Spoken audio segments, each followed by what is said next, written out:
तो जैसा कि पिछले एपिसोड में हमने देखा था, फिलहाल वांगली हालांकि ये जाग चुका था लेकिन आंखें नहीं खोल पा रहा था। पता इसे हर चीज चल रहा था और इसकी बॉडी में चेंजेस हो रहे थे। जैसे कि इसका फायर सेंस वो बदल चुका था, थंडर सेंस भी बदल चुका था। अब आगे तो वांगलिंग का जो थंडर सेंस था उसमें कुछ प्रॉब्लम्स थे, लेकिन इस ब्लड की वजह से अब ये कंप्लीट हो चुका था। जो उसमें कुछ अशुद्धियाँ थी वो खत्म हो चुकी थी और थंडर अब रियल सेलेस्टियल थंडर बन चुका था। इसका जो गोल्डन फायर था, मतलब पहले वो इथेरियल फायर हुआ करता था, इथेरियल स्टेट में था, लेकिन अब वो सेलेस्टियल फायर बन चुका था। और फायर में और इसके थंडर में इतना दम है कि अब ये निर्वाणा वॉइड अर्ली फेज से आराम से फाइट कर सकता है। और इसके नए ब्लड की वजह से अब इसका जो लाइफ और डेथ था, कर्मा था और ट्रू और फॉल्स था, ये तीनों भी थोड़ा थोड़ा परफेक्शन की तरफ बढ़ने लगे थे। थोड़ा सा इन्हें कुछ और मतलब रिक्वायरमेंट थी, उसके बाद ये ग्रैंड डाओ की तरफ बढ़ जाएंगे। और ये जो वांगलिंग को ये फॉर्चून मिला था, कुछ कुछ एंशिएंट ऑर्डर टॉम के बराबर ही था। और वांगलिंग को इतना समझ में आ रहा था कि किंगलिंग जैसे लोग भी इसके सामने मॉर्टली कहे जाएंगे, मतलब इसका ब्लड लाइन इतना प्योर है। और इसकी बॉडी में भी जो चेंजेस हुए थे वो अलग था, क्योंकि बॉडी में अभी भी बैटल चल ही रहा था ancient order versus celestial blood line का। एंशिएंट ऑर्डर का जो बॉडी था, ब्लड लाइन था, वो सप्रेस हो रहा था। सेलेस्टियल ब्लड लाइन हालांकि डिस्ट्रॉय नहीं कर पा रही थी, इसलिए वांगलिंग का बॉडी अभी भी इनकम्प्लीट था। और इस प्रोसेस के दौरान इसकी जो नीचे की बॉडी थी कभी बन जाती थी, कभी डिस्ट्रॉय हो जाती थी। और अगर ऐसा चलता रहा तो वांगलिंग खुद में एक ट्रेजर बन जाएगा। मतलब ये जिंदा तो नहीं रहेगा लेकिन एक हेवनली ट्रेजर। लेकिन अब इसको एक चॉइस लेना ही था कि इसे एंशिएंट ऑर्डर के हेरिटेज को रखना है या इस सेलेस्टियल ब्लड लाइन को। बट ये बहुत डिफिकल्ट था, और क्योंकि इसका ओरिजिन सोल ऐसा मानना वो सेपरेटेड था, तो ये इसे चूज भी नहीं कर सकता था। अब इस दौरान वो जो मैडमैन था वो जाग जाता है फाइनली, और उससे और गुस्सा आता है। पहले वो एक्साइटेड हुआ था, लेकिन देखता कि यार इससे कोई फर्क ही नहीं पड़ा, ये अभी रिकवर ही नहीं हुआ। और ये वांगलिंग को झकझोरने लगता है कि मेरे खून लौटा दो, क्योंकि तुम्हें कुछ फायदा ही नहीं हो रहा है। और एक किसी का नाम लेता है लिटिल यू करके कि इस बंदे को लो और इसे काट दो। फिलहाल ये दांत भी काटता है, लेकिन फिर ये मतलब छोड़ देता है और गाली मारता है एंशिएंट नेशन कल्टीवेटर्स को कि यार इनकी बॉडीज बहुत हार्ड होती है। फिर ये लिटिल रेड का नाम लेता है कि कुछ मंगाओ, मतलब मेरे दांत दुख रहे हैं। लेकिन फिर ही जब थोड़ा दूर चला जाता है तो फिर से ये क्रेजी होता है कि यार ये जाग क्यों नहीं रहा है। बहुत तरीके से सोचता है बट कोई भी काम नहीं कर रहा था। और आखिरी में ये राइट हैंड को उठाता है, लेफ्ट आर्म को पकड़ता है और उसे उखाड़ देता है अपने वाले। और कुछ मंत्र पढ़ता है जो कि शायद इसे खुद नहीं आता, बस पढ़ देता है। और वांगलिंग को मानो कुछ कर्ज दे रहा हो। अब ये कर्ज बहुत दिनों तक चलता है। उसके बाद ये फिर अपने हाथ को लगा लेता है। जब लगाने जाता है तो वहां पर एक गोल्डन मार्क चमकता है और उसकी इंजरीज हील हो जाती है। और ये जो रून था काफी मिस्टीरियस था, और इससे भी याद आता है कि अच्छा हाँ, और ये काफी एक्साइटेड हो जाता है। और इससे अब याद आता है 3 प्रिंट्स ऑफ सेलेस्टियल एंसेस्टर। लेकिन फिर ये थोड़ा कंफ्यूज हो जाता है कि नहीं यार, कुछ तो गड़बड़ है। मेरे भाई ने बोला था कि मैं मर भी जाऊं तो मैं ये 3 प्रिंट्स ऑफ सेलेस्टियल एंसेस्टर किसी को नहीं दे सकता, इवन सेलेस्टियल क्लैन में भी।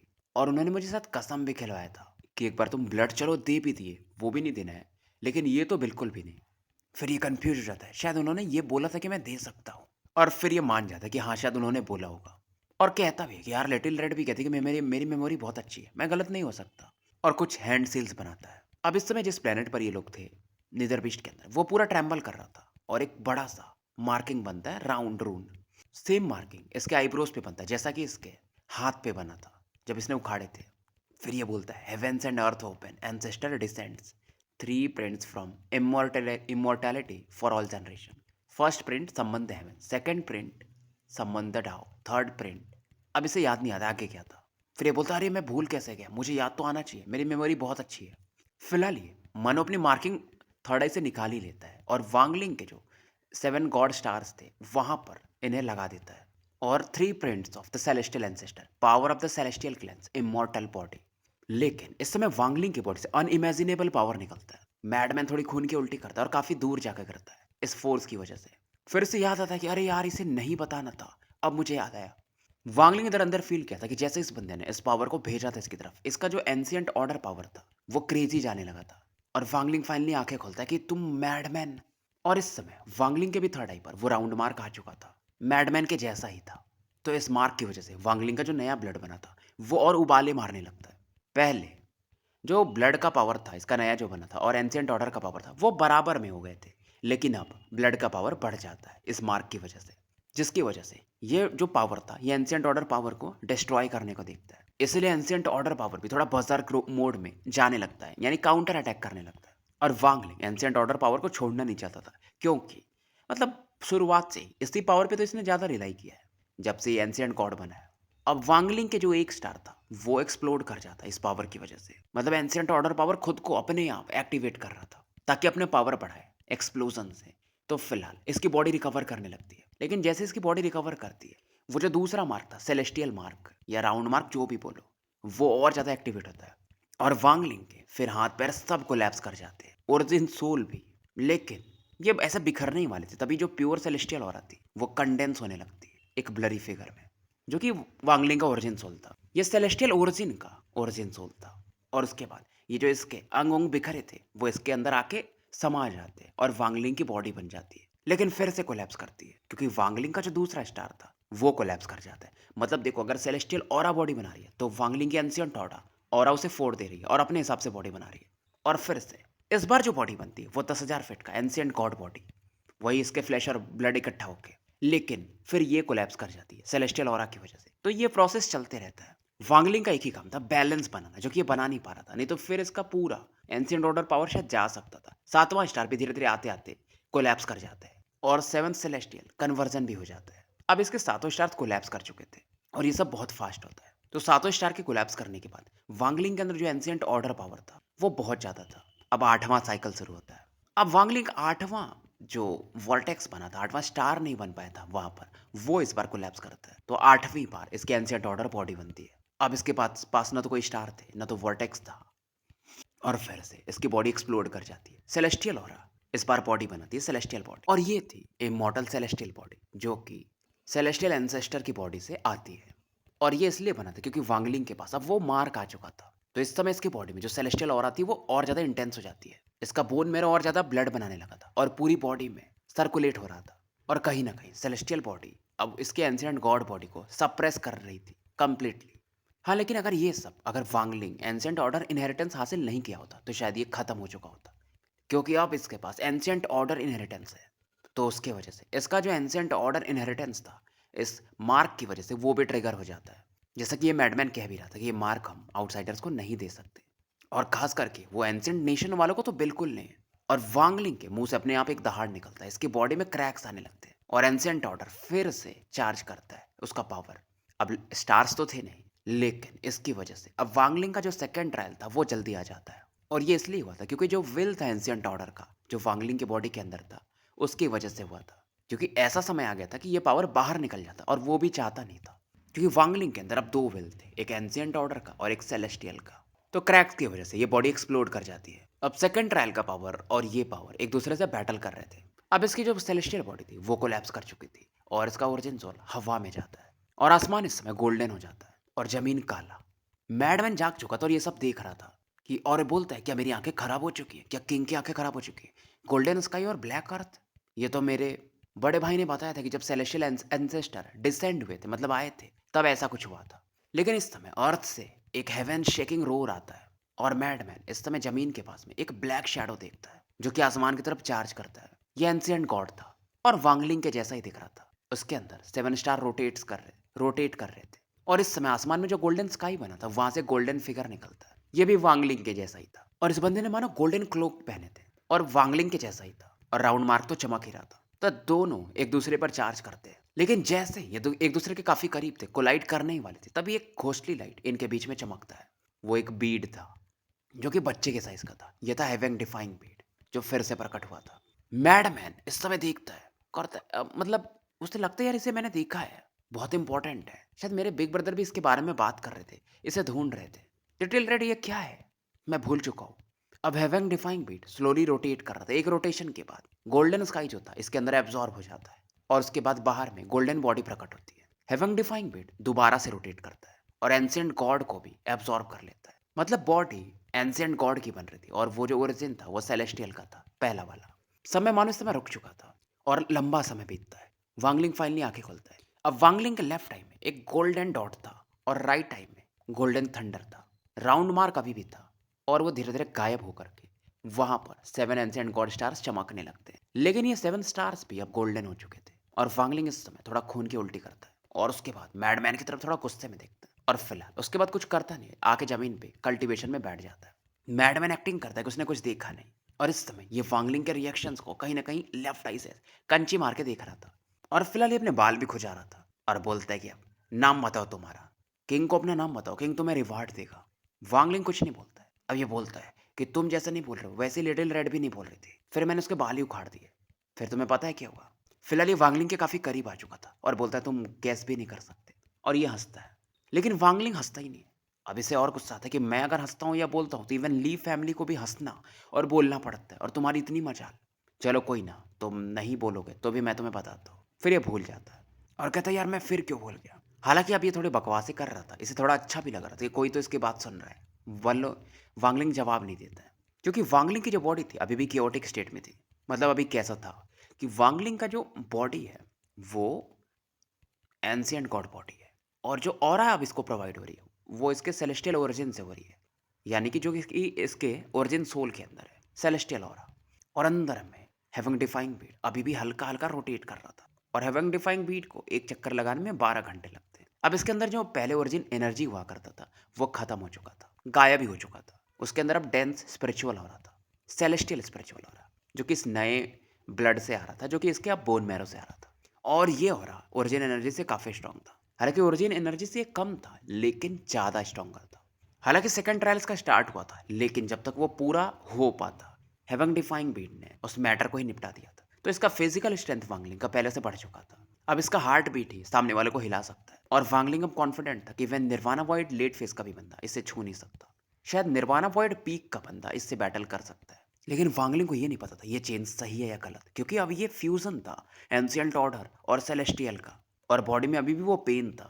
मतलब उनके अंदर चलो ठीक है फ्यूज हो गए थे वो, लेकिन रिजेक्शन फोर्स रिजेक्शन कहीं ना कहीं था। और हेवन डिफाइंग बीट भी इस रिजेक्शन को खत्म नहीं कर पा रहा था। यानी इसे कैसे भी इसे रिजॉल्व करना पड़ेगा, नहीं तो वांगलिंग फुल पावर का भी यूज कर ही नहीं पाएगा। मतलब अगर ये सेलेस्टियल ऑरा यूज कर रहा है तो इसके एंशिएंट गॉड बॉडी रोकेगी, और एंशिएंट गॉड ऑरा यूज करेगा तो सेलेस्टियल ऑरा इसे रोकेगी।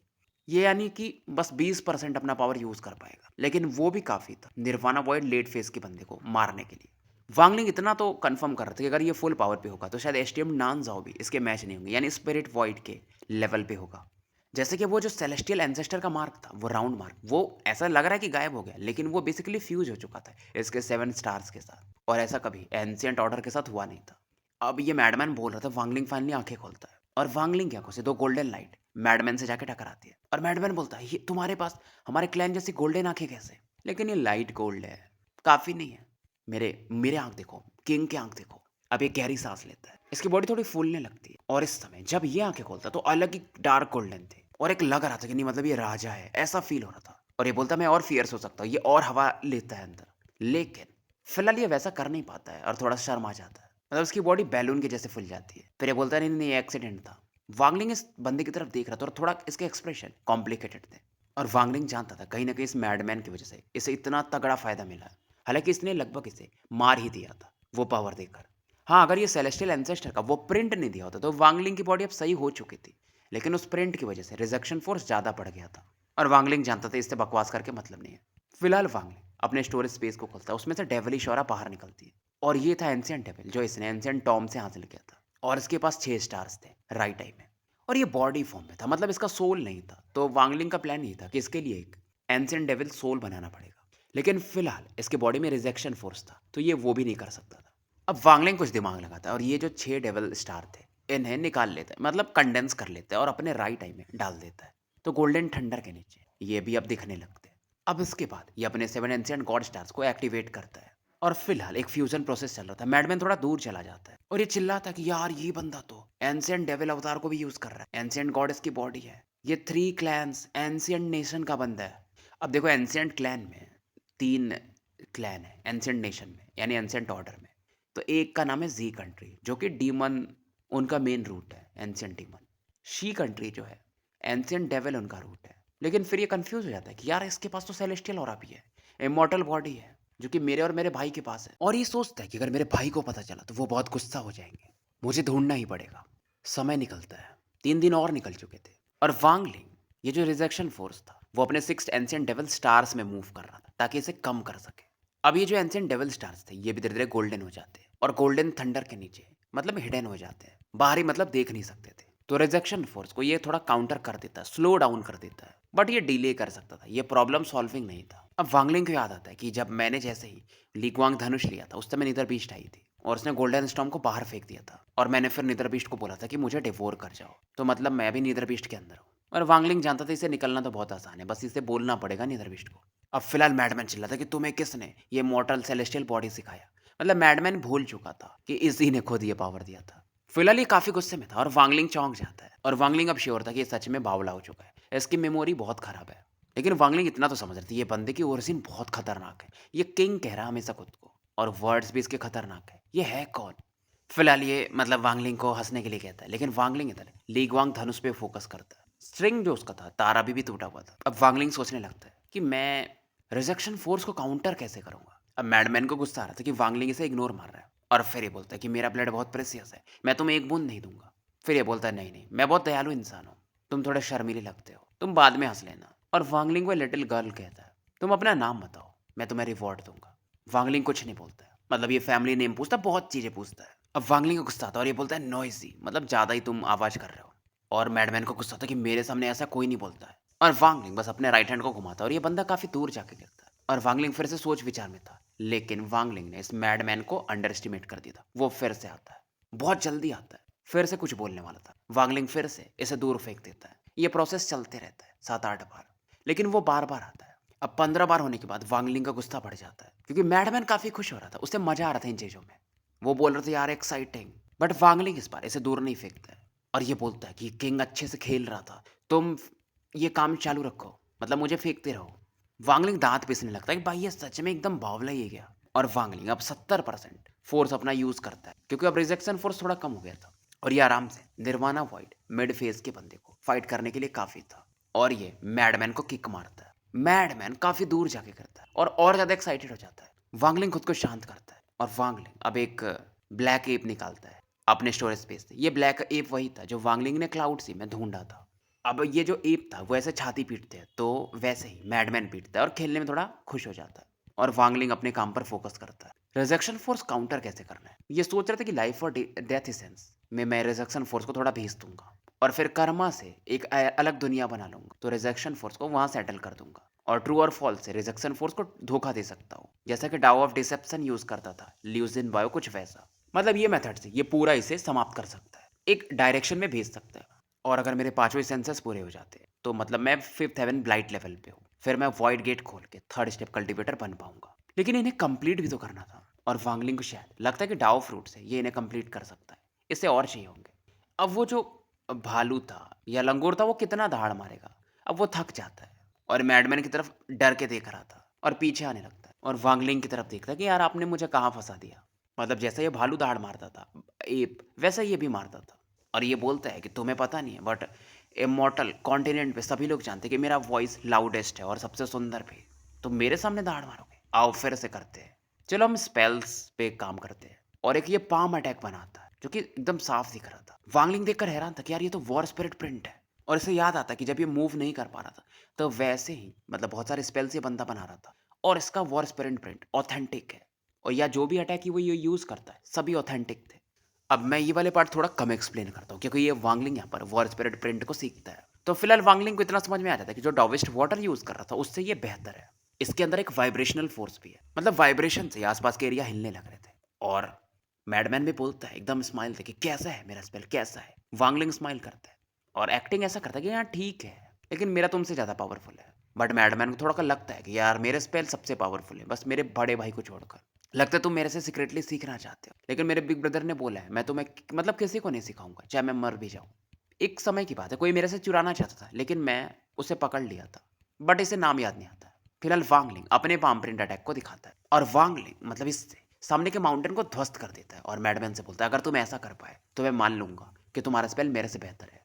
अब मैडमैन वैसे भी इस समय इसका दिमाग तो कम ही था, तो ये फिर एक्साइटेड होकर शुरू हो जाता है और मैडमैन 1 घंटे के अंदर ऐसे कई वॉर स्पिरिट प्रिंट बना के चलाता है और वांगलिंग हर बार इसके वॉर स्पिरिट प्रिंट को ऑब्जर्व कर रहा था। 6 घंटे तक ये करते रहता है और बोलता है मैं थक चुका हूँ, अब मैं कल खेलूंगा। लेकिन तभी ये वांगलिंग की तरफ देखता है और चौंक जाता है क्योंकि वांगलिंग के चेहरे पर एक शौक था और ये देखकर मैडमैन एक्साइटेड हो जाता है और अपने हाथ से अपनी छाती को मारता है, मतलब एक दिखाता है कि देख भाई ऐसे होते हैं। और इसे भी समझ में आता कि लगता है ये बंदा अब समझ चुका है। लिटिल गर्ल ही बोलता है ये। और इसे समझ में आ गया मैं कितना काबिल हूँ। वांगलिंग फिलहाल स्पेल को समझने में मगन था।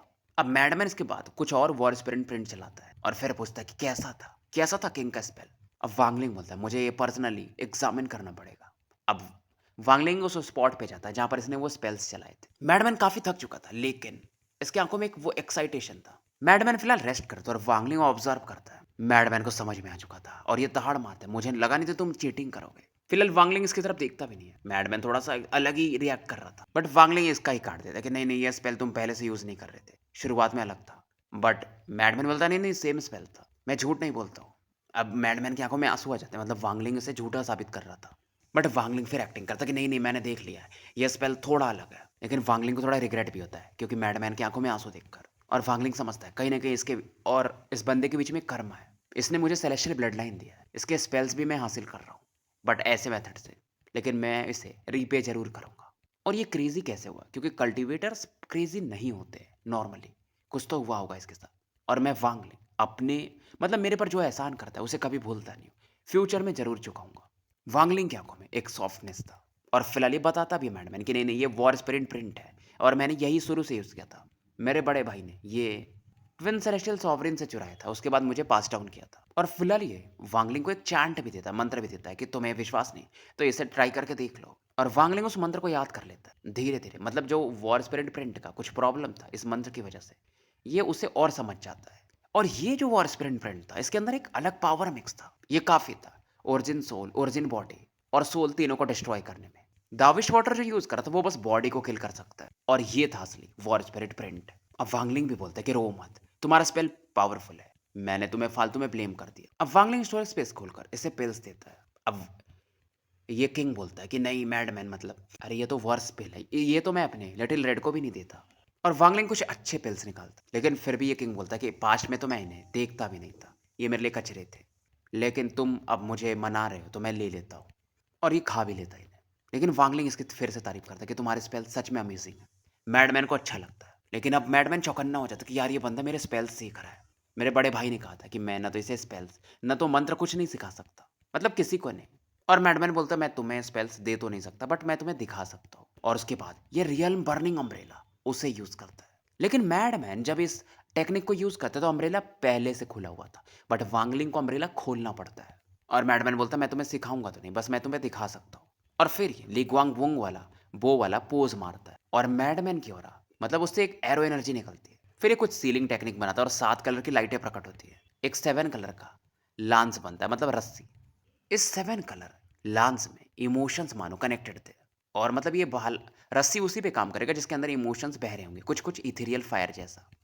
फांगलिंग इसकी बातें सुन रहा था और इसकी तरफ देखकर स्माइल कर रहा था। मैडमैन को लगता है यार कुछ तो गड़बड़ है। और यहाँ पर एक फैंटम बनने लगता है, वो था नीदर बीस्ट का, क्योंकि वांगलिंग को याद था कि ये बंदा नीदर बीस्ट से बहुत डरता है। और वांगलिंग के बोलने पर उसका एक फैंटम यहाँ प्रकट हुआ था अपनी ही दुनिया में। मैडमैन इसे देखते ही उसकी फटने लगती है और ये चिल्लाता है कि तुम मुझे ढूंढते ढूंढते यहाँ तक आ गई, गो टू हेल, मैं अच्छा टेस्ट नहीं करता हूँ। तो फिलहाल स्टोरी यहीं समाप्त करते हैं और मिलते हैं फिर कल एक नए वीडियो के साथ। और गाइज फिलहाल मैं मतलब एक इंडिगो के प्रोजेक्ट पे काम कर रहा हूँ तो टाइम सही में बहुत कम मिल रहा है।